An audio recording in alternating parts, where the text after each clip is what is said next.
कैसे हैं आप सब? Welcome to the another torture of vectors. और वेक्टर्स के बारे में ना हम लोग एक नया प्रोडक्ट पढ़ने वाले हैं। ऑलरेडी आप जो दो प्रोडक्ट पढ़ चुके हो वो कौन कौन से हैं? एक तो अपन ने डॉट प्रोडक्ट पढ़ा है, a bar dot b bar, which is modulus of a modulus of b cos theta. और एक पढ़ा अपन ने a bar cross b bar, which is mod a mod b sine theta eta cap. अब इसके अलावा ना इसी में अपन ने और एक पढ़ा था कि modulus of a cross b is mod a mod b sine theta. और एक पढ़ा था अपन ने एरिया ऑफ पैरेललोग्राम। ये सब चीजें आज अपने को लगने वाली है। What is area of parallelogram? It is cross product of the adjacent sides, जिसमें ए और बी साइड्स है।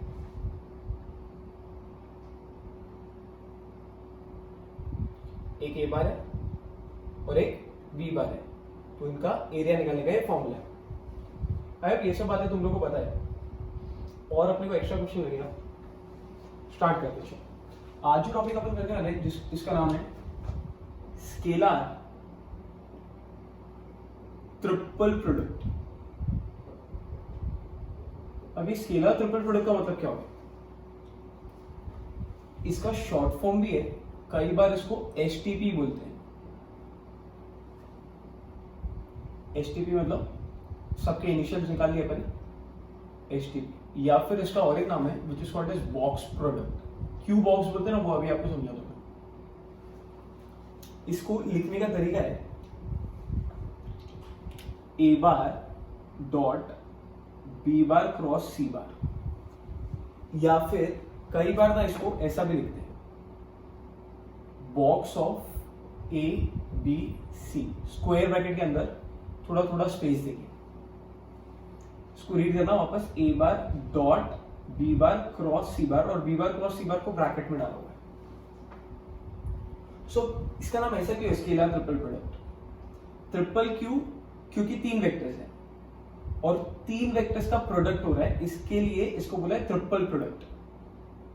तीन बार प्रोडक्ट नहीं, तीन वेक्टर का प्रोडक्ट, एक दो तीन, तीन वेक्टर का प्रोडक्ट। और इसका जो आंसर आएगा ना, वो final answer is nothing but a scalar quantity.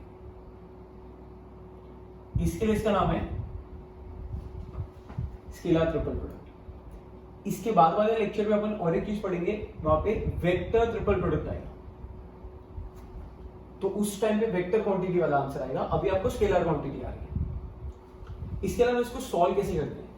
इसको सॉल्व करने के लिए ना हम लोग डिटर्मिनेंट यूज करते हैं, जो आप क्रॉस प्रोडक्ट में भी यूज करते थे, डिटर्मिनेंट ऑफ आई जे के। ऐसा यहाँ पे भी डिटर्मिनेंट यूज होगा, लेकिन ये डिटर्मिनेंट में पहले आएंगे ए बार के कंपोनेंट्स, फिर बी बार का कंपोनेंट, फिर सी बार का कंपोनेंट। तो सोचो ना कि अगर डिटर्मिनेंट में सब कंपोनेंट ही कंपोनेंट है, मतलब खाली नंबर्स ही है ना अंदर, और खाली नंबर्स को सॉल्व करेगा तो आंसर एक स्केलर ही आएगा, नंबर ही आएगा। Hence it is called as scalar triple product. इसको बोलते हैं स्केलर ट्रिपल प्रोडक्ट, इसको भी बोलते हैं scalar triple product. This is somewhere similar to box product. Solve करते हैं डिटर्मिनेंट से और एनईएनटी, और आंसर आएगा एक स्केलर क्वांटिटी। इसके अलावा there are certain properties of STP. वो प्रॉपर्टीज देखते हैं। अब प्रॉपर्टीज में पहला प्रॉपर्टी है, फर्स्ट प्रॉपर्टी इज बॉक्स में एबीसी है, इसमें अगर आप साइक्लिक चेंज करोगे ना तो इसके वैल्यू को फर्क नहीं पड़ता है। जैसे एबीसी तो तब तक था जब आपने ए बी सी इस ऑर्डर में लिखा था। इसी चीज में अगर मैं आपको ऐसा लिख के दूं कि बता मेरे को P dot A dot W है, तो वो वाले केस में P dot A cross W है, तो वो वाले केस में आएगा P ए डब्ल्यू। तो डिपेंड करता है कि आपका पहला कौन सा वेक्टर है, फिर दूसरा और तीसरा। सेकंड और थर्ड वेक्टर का ही क्रॉस होता है। इसमें मैं बोल रहा हूं साइक्लिक इंटरचेंज करेगा तो फर्क नहीं पड़ता, मतलब सी उठेगा इधर आ सकता है, तो क्या बन जाएगा सी बार ए बार बी बार, या फिर बी उठ के इधर आ सकता है, सो बी सी ए। इसको बोलते हैं साइक्लिक इंटरचेंज। साइक्लिक इंटरचेंज करेगा, नो चेंज आएगा, कुछ भी चेंज नहीं होगा, सब सेम है एक्सिस, कुछ फर्क नहीं पड़ा। सेकंड होता है अगर आपके पास एबीसी है और आप ये दो वेक्टर की अगर जगह बदलोगे तो बाहर ना माइनस साइन आ जाएगी। ए अपनी जगह पर ही है, लेकिन बी और सी ने जगह बदली तो सी बी आ गया। सिमिलरली अगर इसी में आप ए और बी को इंटरचेंज करके सी फिक्स रखोगे तो फिर से माइनस आएगा, बिकॉज सी अपनी जगह पर ही है और ए और बी ने जगह बदल दी। So this and this are equal, क्योंकि इसमें अगर सिंगल इंटरचेंज किया आपने तो साइन चेंज हो गई। तो सिंगल इंटरचेंज, और भी एक है पॉसिबिलिटी, अब वो आप खुद से ट्राई कर लेना। Single interchange, sign change. Actually जिनको डिटर्मिनेंट चैप्टर आता है ना वो लोग समझ जाएंगे। ये डिटर्मिनेंट से सॉल्व अगर होता है तो डिटर्मिनेंट चैप्टर जो आपने 11th में पढ़ा था उसकी प्रॉपर्टी तो है, if all the rows of a determinant are interchanged या if all the columns of a determinant are interchanged the value of determinant remains unchanged. ये वही तो है, सबकी जगह बदलती, तो इसको फर्क ही नहीं पड़ा। लेकिन इफ एनी टू रोज और any two columns of a determinant are interchanged, rows को इंटरचेंज कर या कॉलम्स को, कोई भी दो, so the value of determinant changes by its sign, sign से चेंज होता था। डिटर्मिनेंट चैप्टर की प्रॉपर्टी है, एक्स्ट्रा कुछ नहीं बढ़। Third is very important point. Third में ऐसा बोलता है कि बॉक्स प्रोडक्ट का आंसर कभी कभी जीरो आता है। अभी जीरो आने के लिए तीन पॉसिबिलिटी है, या तो any of the vector is zero,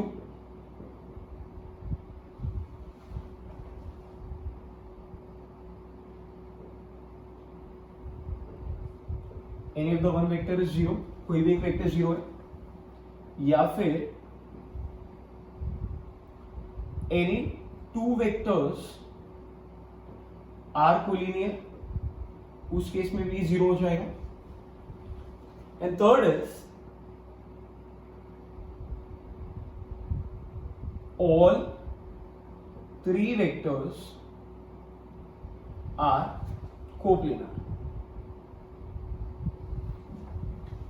सबसे इंपॉर्टेंट पॉइंट थर्ड वाला था, इसका भी थर्ड वाला बहुत इंपॉर्टेंट है। इसके ऊपर एक चैप्टर है प्लेन,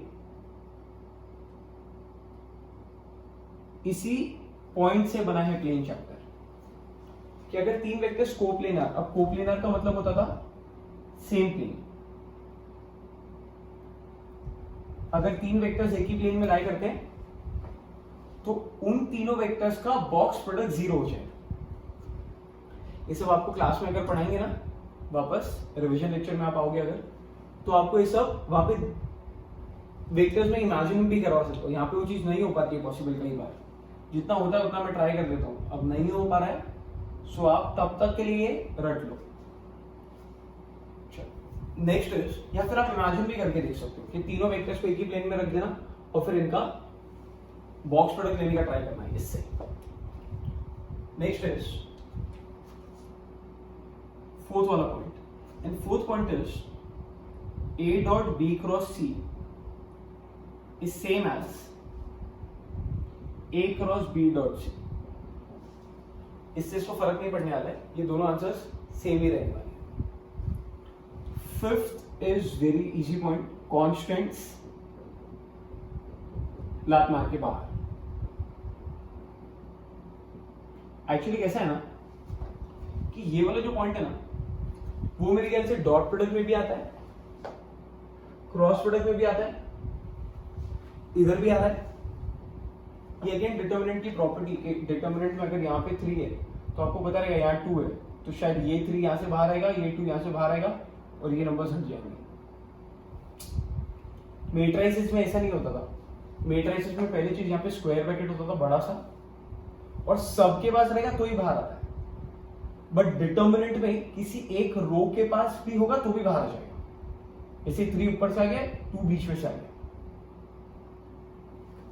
जिनको समझा रहेगा उनको समझा, और जिनको नहीं समझा रिवाइंड करके वापस देख लो। अभी अपने पास में ना दो थ्योरम्स है, बहुत छोटे छोटे और बहुत इजी थ्योरम है, हलवा एकदम।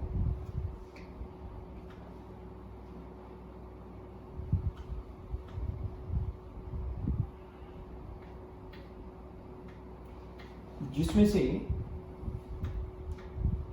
पहला थ्योरम है that we are supposed to find the volume of parallelopiped.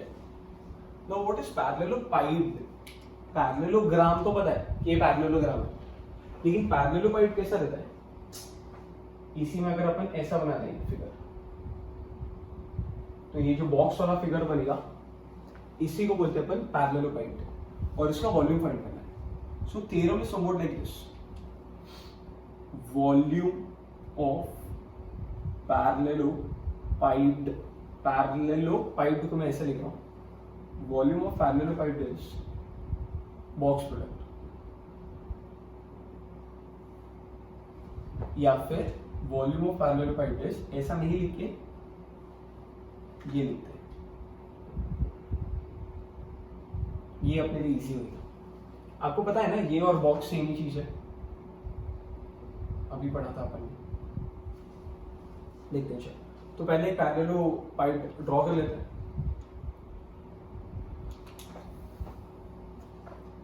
Let us say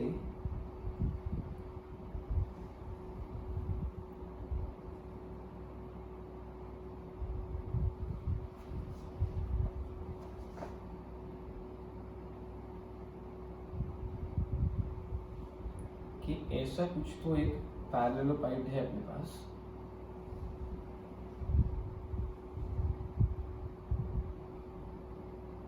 assume करना भी कि ये है,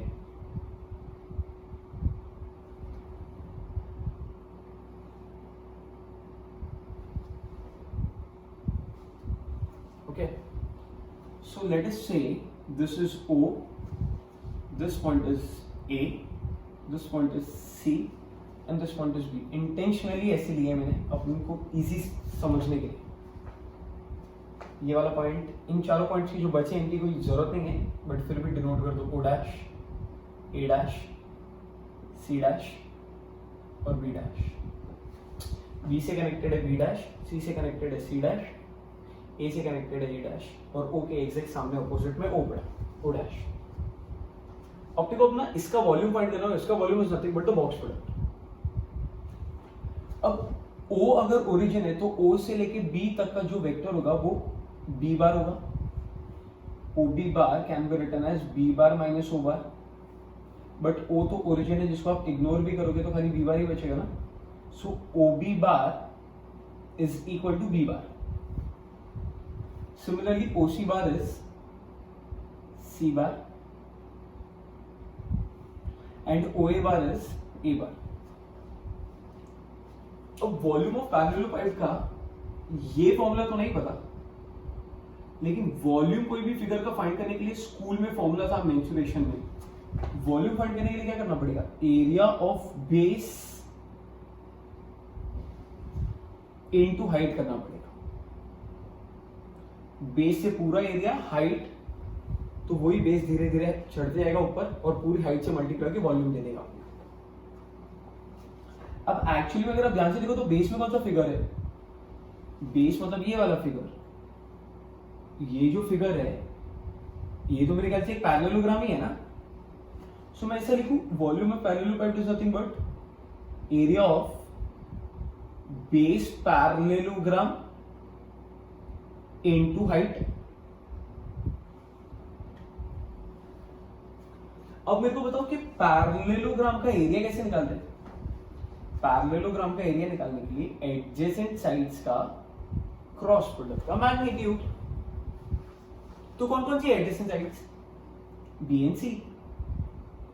सो बी एंड सी का क्रॉस प्रोडक्ट का मैग्नीट्यूड। बट अगर अब आप लॉजिकली सोचे, सो बी क्रॉस सी ना राइट हैंड थंब रूल से बी से सी जाने की तरफ, बी से सी जाएंगे तो अपवर्ड डायरेक्शन में एक वेक्टर आएगा। सो वेक्टर ना कुछ तो ऐसा रहेगा which is perpendicular to B bar and it is perpendicular to c bar. ये जो है ये दोनों को परपेंडिकुलर होते हैं, बी को सी को, entire plane of B and C. Okay, assume करना कि ये परपेंडिकुलर है 90 डिग्री पे है ऐसा। अब बाकी है अपने पास हाइट। तो मान लेते हैं बी और सी के बीच का एंगल थीटा है, क्योंकि अपने क्रॉस प्रोडक्ट यूज किया और क्रॉस प्रोडक्ट में तो एंगल होता ही है दो वेक्टर्स के बीच का थीटा। अपने क्रॉस प्रोडक्ट बी एंड सी के बीच में दिया, तो बी एंड सी के बीच का एंगल थीटा है। अब आती है हाइट की बारी। सो हाइट के लिए क्या करना है? अब देख, हाइट के लिए क्या करते हैं अपन, हाइट ड्रॉ करते हैं, परपेंडिकुलर डालते हैं। ये परपेंडिकुलर कहां से आ रहा है?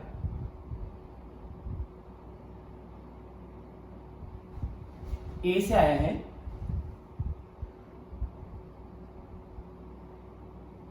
और ये शायद बेस तक गया है। इसको 3D व्यू से देखो तो ही दिखेगा आपको। वर्टेक्स से बेस तक गया है, उसी को आप परपेंडिकुलर बोलोगे। अब ये परपेंडिकुलर फाइंड करने के लिए, ये अगर 90 डिग्री है तो ट्राइंगल बनेगा अगर मैं इसको ज्वाइंट करूं, बट वो बहुत ज्यादा गंदा फिगर हो जाएगा तो मैं नहीं कर रहा। बट इतना आपको पता है कि 90 के सामने वाला जो साइड होता है वो हाइपोटेन्यूस होता है। एक मैं कर देता हूँ, but it is of no use, मत करना आप लोग, वरना कंफ्यूज हो जाओगे। एक राइट एंगल ट्राइंगल बनेगा और 90 के सामने जो साइड है इसको हाइपोटेन्यूस बोलते हैं। Let height be AM, height जो है उसको अपन ने AM मान लिया। सो अब अपने पास एक ट्राइंगल दिख रहा है, in triangle AMO। AMO triangle में लेट अस से दिस एंगल एज अल्फा। क्या मान लिया ये एंगल को? अल्फा। सो अब ये साइड पता है अपने को, मतलब हाइपोटेन्यूस पता है, 90 के सामने वाली ए बार है, और AM में अपन इंटरेस्टेड है। तो शायद वी शुड फाइंड cos अल्फा which is adjacent upon hypotenuse।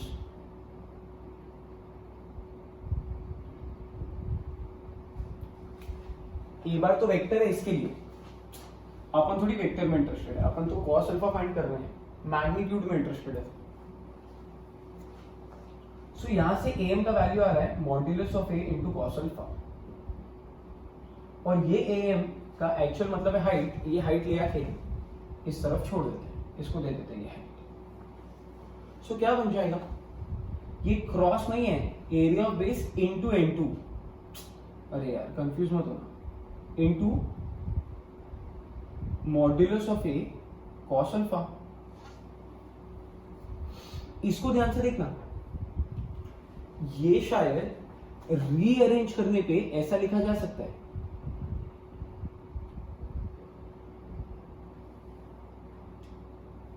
अब ये जो स्टेप किया मैंने, ये शायद रीअरेंज किया है। अब बहुत ध्यान से देखना, अचानक से आंसर आ जाएगा। इसको अगर और जानते देखेंगे ना, तो ये शायद अपने को डॉट प्रोडक्ट लग रहा है। अरे लग रहा है ना डॉट प्रोडक्ट। वो डॉट प्रोडक्ट का सर जो फॉर्मूला था ना, इसमें पहले वेक्टर का मैग्नीट्यूड, दूसरे वेक्टर का मैग्नीट्यूड और cos थीटा आता था, where theta is angle between first vector and second vector, rather first vector and second vector between A bar and B bar, इन दोनों के बीच का, इन दोनों के बीच का एंगल। तो इधर भी ऐसा ही होना चाहिए, दो वेक्टर्स का डॉट प्रोडक्ट का फॉर्मूला लग रहा है। सो आंसर आएगा पहला वेक्टर डॉट दूसरा vector, which is nothing but the box product। Theorem हो गया। एक अल्फा में कंफ्यूजन रहता है, जिन बच्चों को डाउट रहेगा उनको समझ में आ रहा होगा कि इसमें जो एंगल था वो फर्स्ट और सेकंड वेक्टर के बीच का था।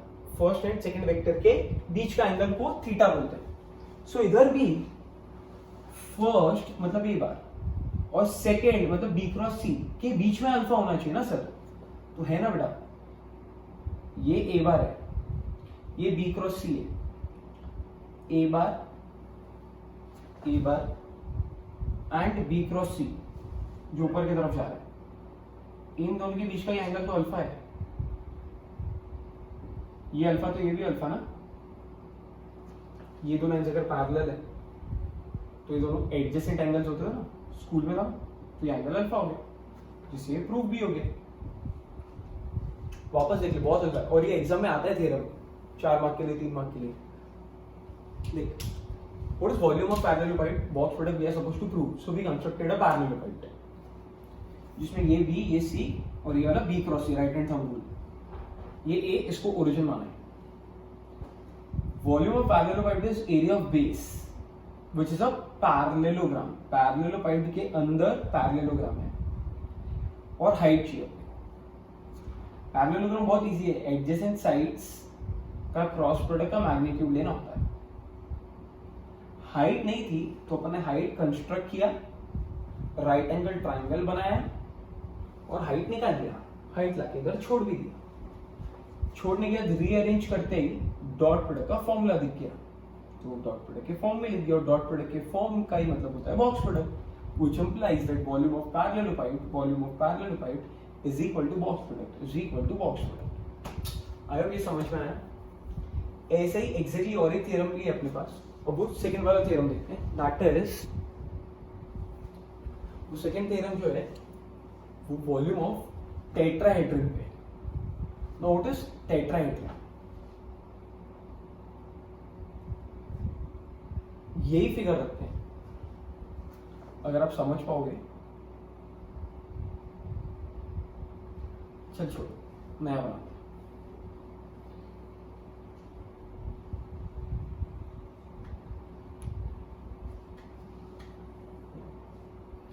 अब वॉल्यूम ऑफ टेट्राहेड्रन में ना माइन्यूट से चेंजेस है। पहले से ये बताओ टेट्राहेड्रन कौन सा फिगर होता है?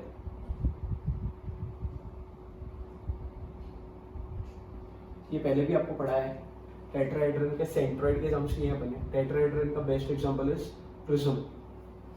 इसका वॉल्यूम फाइंड करना है ना, so it is 1/6 of box product, 1/6 times of box product. Same वैसे ही मेथड करना पड़ेगा अपने को, लेकिन अब जो फॉर्मूला यूज करेंगे ना, volume of parallelepiped is area of base into height, ऐसा नहीं है, it is 1/3 times area of base, 1/3 times area of base into height. और आप समझ सकते हो कि ऑलमोस्ट सब कुछ सेम है। अभी तक बेस में पैरेललोग्राम था तो ये फॉर्मूला था। अगर बेस में ट्राइंगल आ जाएगा, क्योंकि टेट्राहेड्रन वो फिगर है जिसके बेस में शायद ट्राइंगल होता है। ये अगर एक टेट्राहेड्रन है तो इसके बेस में आप देखो ना ट्राइंगल दिख रहा है, 3 तो साइड हो गई, ये वो वाला एज, वो वाला सरफेस, ये वाला सरफेस, और ये जो अपने को सामने से दिख रहा है, और एक है जो बेस में पड़ा है। तो टोटल 4 ट्राइंगल है, वो मिलके टेट्राहेड्रन बना रहे हैं। अब टेट्राहेड्रन का वॉल्यूम फाइंड करने के लिए फॉर्मूला है 1/3 into area of base into height. Base में कौन सा फिगर है? ट्राइंगल। तो ट्राइंगल का अगर अपने को एरिया फाइंड करना है तो एरिया ऑफ ट्राइंगल का फॉर्मूला क्या है? हाफ ऑफ साइड्स ना। अगर आपको याद होगा तो पैरेललोग्राम का आधा कर देंगे तो ट्राइंगल का एरिया मिल जाता है, और इसको 1/3 से इसके हिसाब से मल्टीप्लाई करना ही है। आई होप समझ में आ रहा है। सो टोटल मिला के 1/6 हो जाएगा।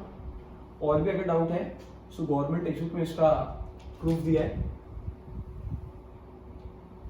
आत्मनिर्भर हो जा और खुद से पढ़, आएगा समझ में। गवर्नमेंट टेक्स्ट बुक में प्रूफ पढ़ो इसका।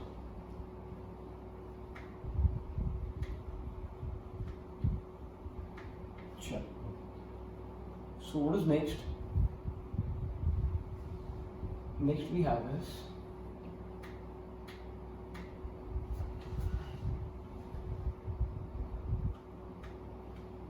now we have sums.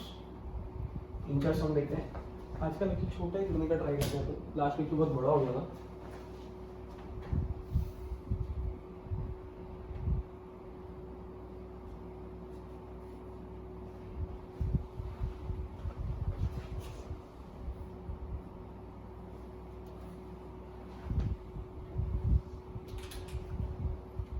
चलिए, सो अभी तक क्या क्या प्रॉपर्टीज पढ़ ली अपने HTP की।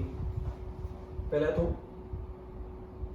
A dot B cross C is same as box of ABC, जिसको सॉल्व करने के लिए हम हमेशा डिटर्मिनेंट यूज करेंगे। साइक्लिक इंटरचेंज,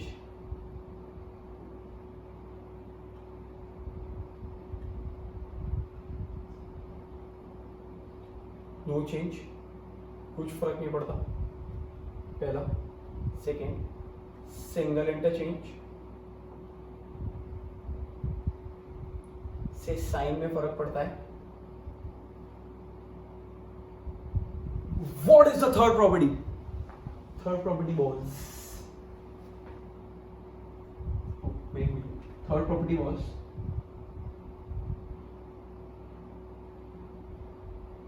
अगर बॉक्स प्रोडक्ट आंसर 0 है, सो 3 पॉसिबिलिटी है। 1 वेक्टर इज 0,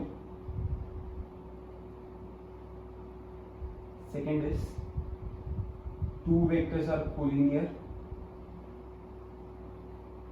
और कोलिनियर का दूसरा नाम क्या है? Parallel,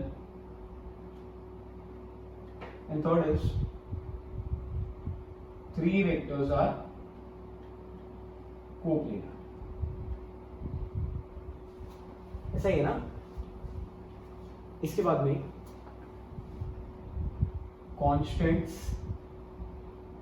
bar A dot B cross C is same as A cross B dot C।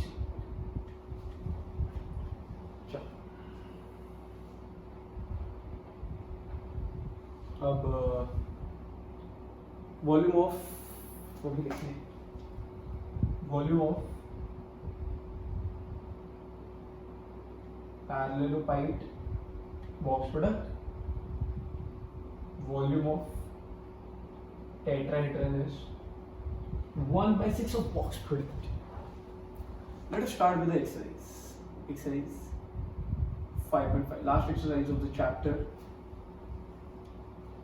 This is the easiest exercise. First sum is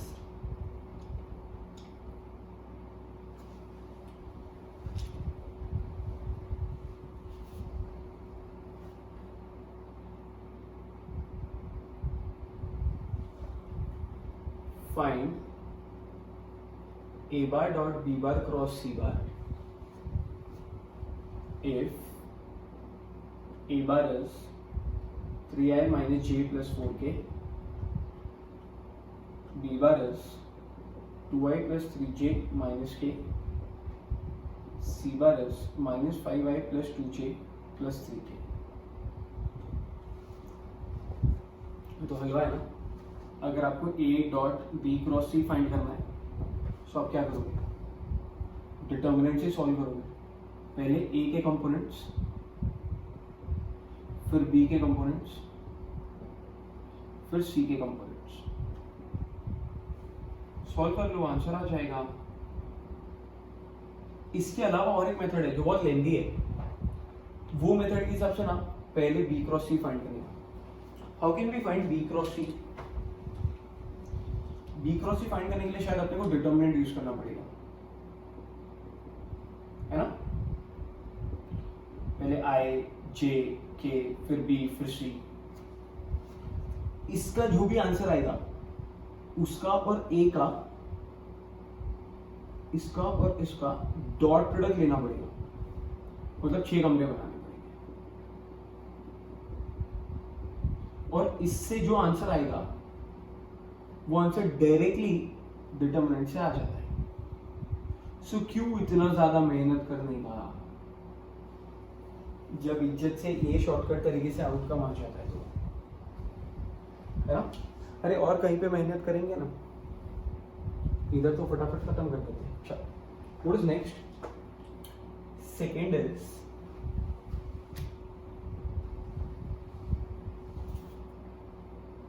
second sum is if the vectors 3i plus 5k 4i plus 2j plus 3k minus 3k and 3i plus j plus 4k are the coterminous edges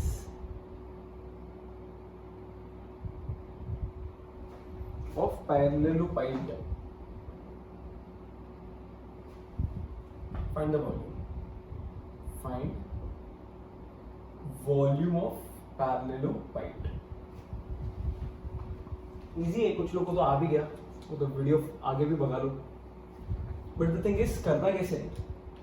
अब अपने को जिसका volume find करना है वो पैरेललोपाइड है, जिसके लिए फॉर्मूला है अपने पास ये वाला, cross product of 3 vectors, this this and this, जिसमें ये तीनों भी वेक्टर्स क्या होने चाहिए, कोटर्मिनस एजेस. कोटर्मिनस एजेस मतलब एक साथ खत्म या स्टार्ट होने वाली, एक साथ स्टार्ट होने वाली एजेस. अगर आपको इसका डायग्राम याद होगा ना, थोड़ी देर पहले जब प्रूफ किया था वहां पीछे जाके देखो, ऐसे 3 वेक्टर्स दिए थे हमने, एक था बी, एक था सी और एक था ए. ये तीनों वेक्टर्स एक साथ ही यहाँ पे आ रहे हैं और ये तीनों अलग अलग डायरेक्शन के एजेस हैं. क्यों अलग अलग डायरेक्शन के एजेस हैं? कैसा है ये आपका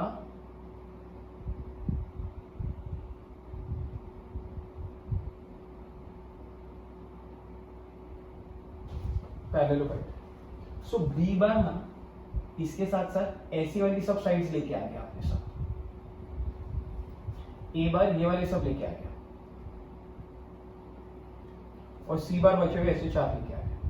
सो वो एजेस हैं जो तीनों अलग अलग डायरेक्शन में जा रहे हैं बट स्टार्ट एक कॉमन पॉइंट से हो रहे हैं. तो ऐसे 3 वेक्टर्स अगर आपको दिए हुए हैं, सो लेट अस से दिस इज ए बार, लिखना पड़ेगा आपको, let a bar be this, B bar with this and C bar with this. Now volume of parallelepiped is box product A, B, C. और फिर शायद आप इसको सॉल्व कर लो डिटरमिनेंट से, तो आंसर आ जाएगा. बस द थिंग इज जो भी आंसर आएगा उसके साथ साथ में ये लिखना क्यूबिक यूनिट, क्योंकि वॉल्यूम है और वॉल्यूम का यूनिट क्यूब होता है. एरिया जब किया था तब स्क्वायर यूनिट लिखा था, अब क्योंकि वॉल्यूम के सम्स कर रहे हैं तो अपने को लिखना पड़ेगा क्यूबिक यूनिट. चलो let us start with the third sum, last sum for today.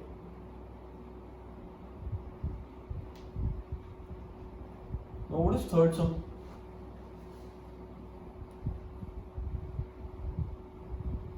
अरे इजी लग रही है एक्सरसाइज, ये एकदम ही हलवा वीडियो है.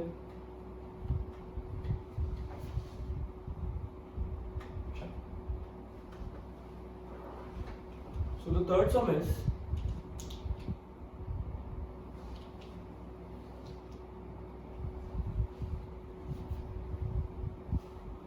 if the vectors are coplanar, find the value of p. If the vectors minus 3i plus 4j minus 2k, I plus 2k and I minus pj are coplanar, find p. अब इसका मतलब क्या होगा? कितने vectors दिए हैं? 3, first, second and third, और तीनों वेक्टर्स क्या हैं? Coplanar. Let the first vector be a bar, second as b bar, third as c bar. Let a bar as minus 3i plus 4j minus 2k, b bar as I plus 0j plus 2k, c bar as I minus pj plus 0k. If the vectors are coplanar, मतलब अगर vectors coplanar हैं तो अपन start करते हैं. Since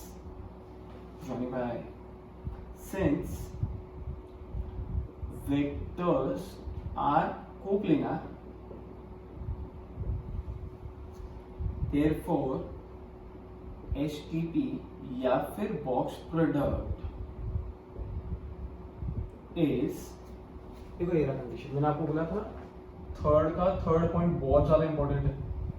3 vectors are coplanar, और अगर तीनों vectors coplanar है तो बॉक्स प्रोडक्ट 0 होता है। So the box product is 0। अब बॉक्स प्रोडक्ट का मतलब हो गया डिटर्मिनेंट इज 0। सो डिटर्मिनेंट के अंदर वैल्यू डाल देते हैं, -3, 4, -2।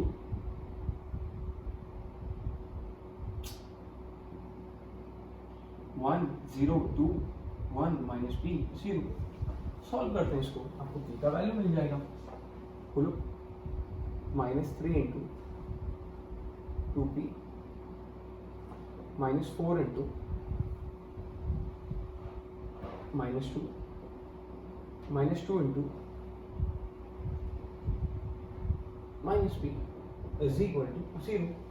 सॉल्व कर दो, -6p